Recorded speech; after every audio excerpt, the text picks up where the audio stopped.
à tous les amis, j'espère que vous allez bien en ce joli dimanche.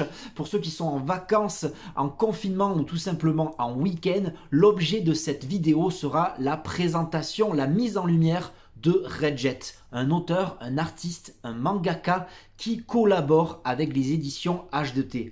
Pour en savoir plus, cliquez dans les liens qui seront dans la description sur le site internet et la chaîne YouTube des éditions H2T pour en savoir plus sur les artistes qui collaborent avec H2T et les univers qu'ils proposent. Redjet est l'auteur de Space Duck RG, un one-shot très sympathique, très cartoon, très plaisant à lire, notamment par son côté dépassement de soi, courage, abnégation, car c'est un élève qui rêve d'aller dans l'espace, il va affronter différents ennemis, sauf que cet élève, c'est un canard, c'est très drôle. Mais on s'attardera plus précisément à la série en cours de l'auteur Innermost, qui en est déjà à son 2e tome, avant de passer à l'interview Innermost, de quoi ça parle.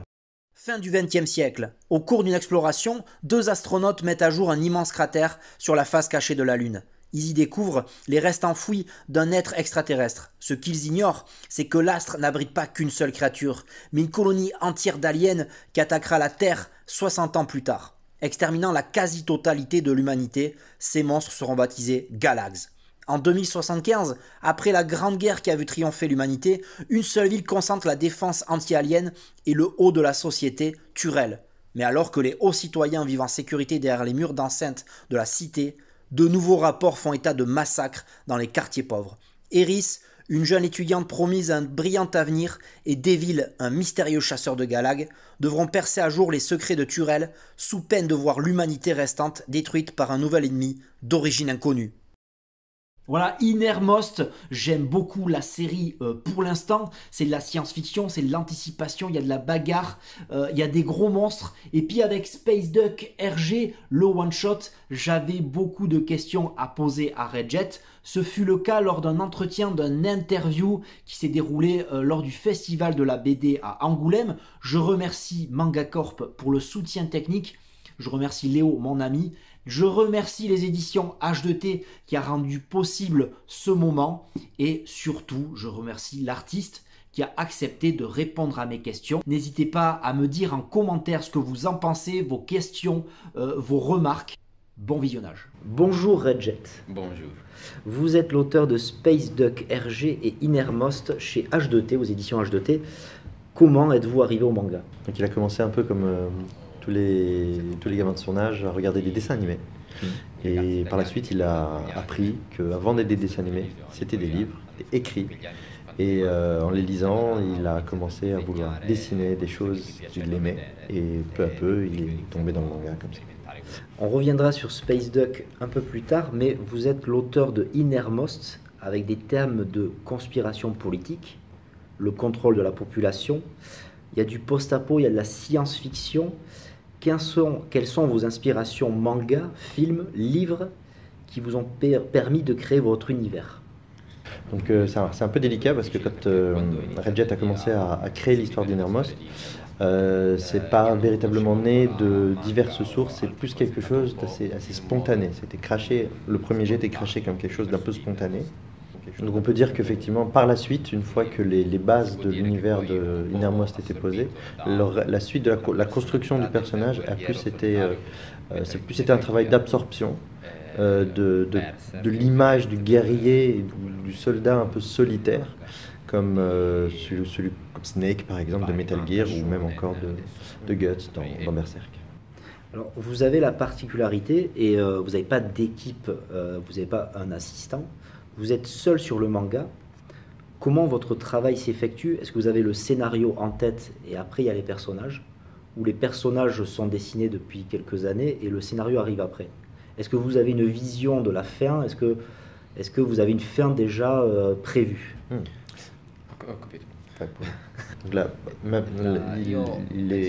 première image en tout cas qu'il a eu en tête d'Innermost, c'est le final, l'image finale, la scène finale d'Innermost, c'est la première chose que Redjet ait vue pour sa série. Et à partir de là, Redjet s'est demandé qui sont ces personnages, comment ils en sont arrivés là et qu'est-ce qui a pu leur arriver pour qu'ils se retrouvent dans cette situation. J'ai senti une évolution entre les deux tomes. Voilà, une évolution artistique, notamment dans la qualité du dessin. Est-ce que vous le ressentez vous, ou est-ce que vous la connaissez? Est-ce que pour vous, vous avez progressé, par exemple? Est-ce que vous êtes toujours en quête de progression?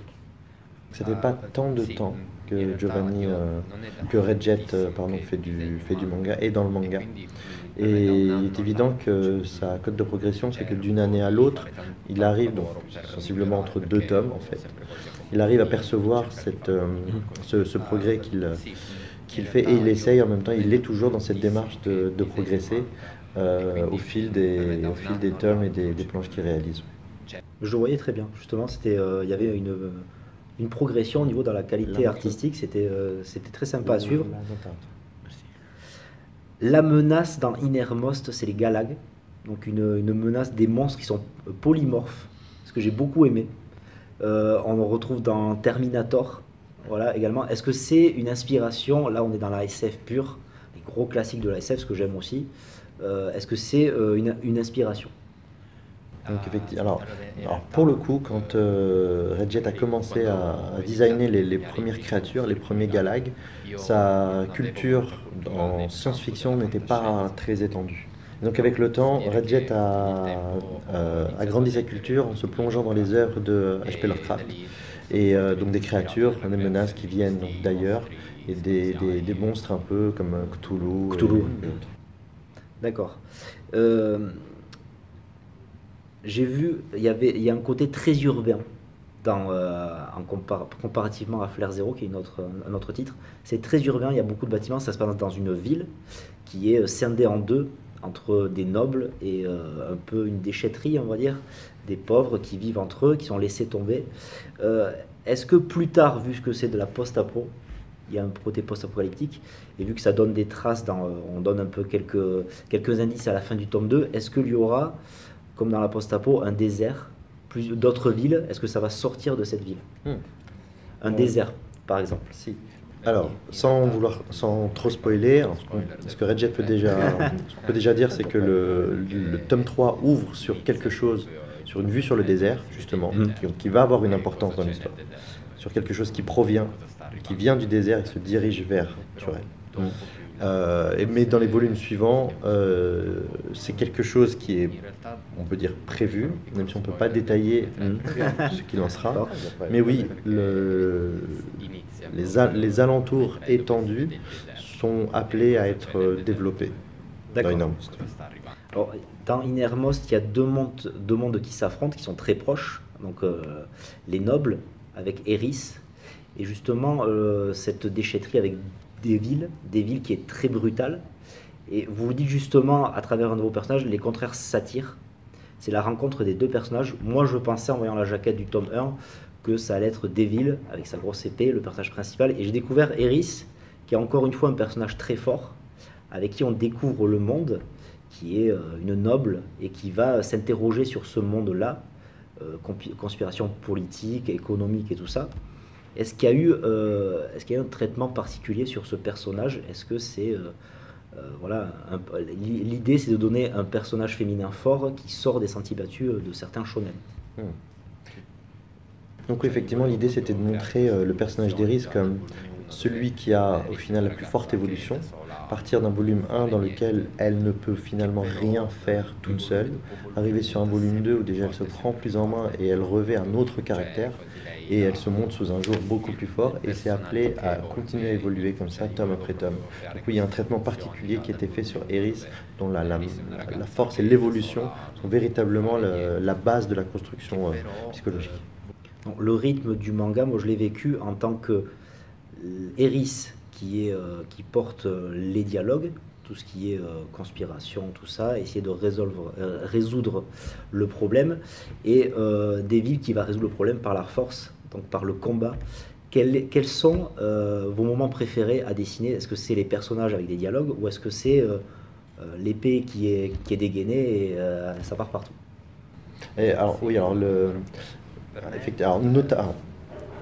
Dans le volume 2, il y a une illustration, une page, une double page très importante dans le volume, où apparaît Eris pour la première fois avec son masque. Et en fait, il se passe rien finalement, il n'y a pas d'action, mais l'image a quand même relevé une certaine puissance, malgré le fait qu'il n'y ait pas d'action. C'est ce moment où elle apparaît pour la première fois, qu'elle prend la parole pour la première fois à la télévision, quand elle dit quand elle dit voilà, entendez ma voix. Et c'est typiquement la planche qui lui a donné le plus de plaisir en fait. Donc ça n'empêche pas qu'il prend aussi beaucoup de plaisir de manière égale à dessiner les scènes d'action où Devil intervient et où il dégaine son épée. Vous disiez, et je trouve que les annexes ou les petits textes des auteurs sont très intéressants.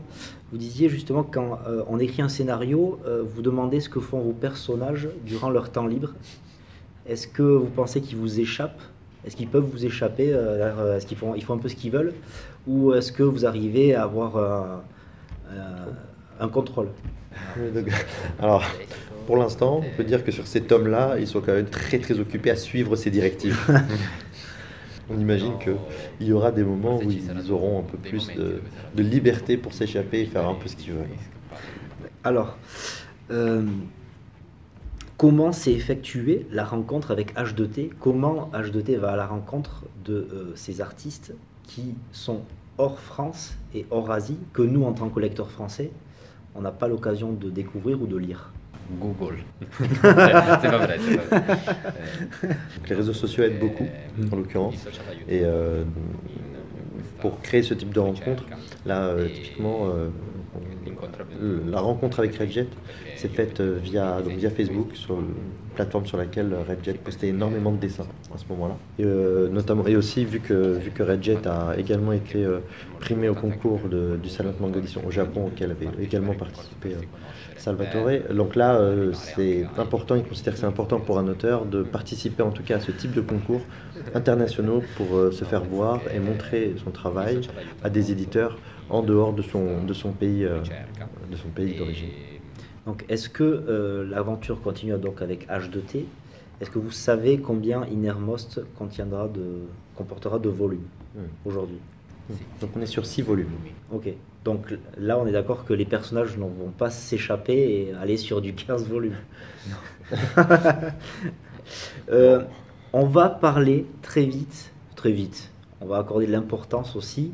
C'est mon premier manga que j'ai lu de H2T et c'est de Redjet, c'est Space Duck RG, qui est un one-shot et qui va parler d'un canard qui veut aller dans l'espace, qui rêve d'aller dans l'espace. J'ai compris le canard, cet être un peu insignifiant, qui veut, comme quoi on peut tous réussir dans la vie, le courage, mais pourquoi un canard? Pourquoi le choix du canard, justement? Bon, en fait, c'est plus que depuis petit, Redjet dessine des canards, parce qu'il ne savait pas dessiner autre chose. Alors, petite parenthèse du pratiquement ses premiers personnages humains ont commencé à être dessinés avec H2T. Ah oui.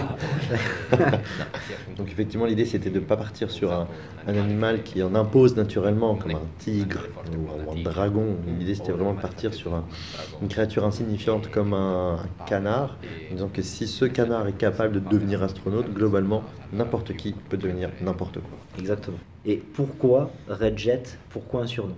Donc alors le nom est effectivement, le pseudo est composé donc, de 2 parties, donc Red qui est de leur donner une couleur identifiable et Jet qui donne une impression, dégage une image d'efficacité et de vitesse. Donc c'est la combinaison de cette couleur et d'efficacité et de vitesse qui a finalement généré le nom Red Jet. Je vous remercie Redjet justement pour cette interview et je vous souhaite tout le courage pour Innermost. À bientôt. À bientôt. Voilà, c'est terminé pour cette vidéo. J'espère qu'elle vous aura plu autant que moi. J'ai eu de plaisir à mener cette interview. Si c'est le cas, n'hésitez pas à partager, à liker, un pouce bleu. Ça me ferait très plaisir. À commenter, dites-moi ce que vous en avez pensé en dessous. N'hésitez pas à vous abonner pour suivre mes aventures en vidéo. Plus on est fou, plus on rit. Notamment, je suis très actif sur les réseaux sociaux et notamment Instagram et Twitter. Les liens seront dans la description. Et sur ce, je vous dis à très bientôt. Prenez soin de vous et lisez des mangas. Ciao!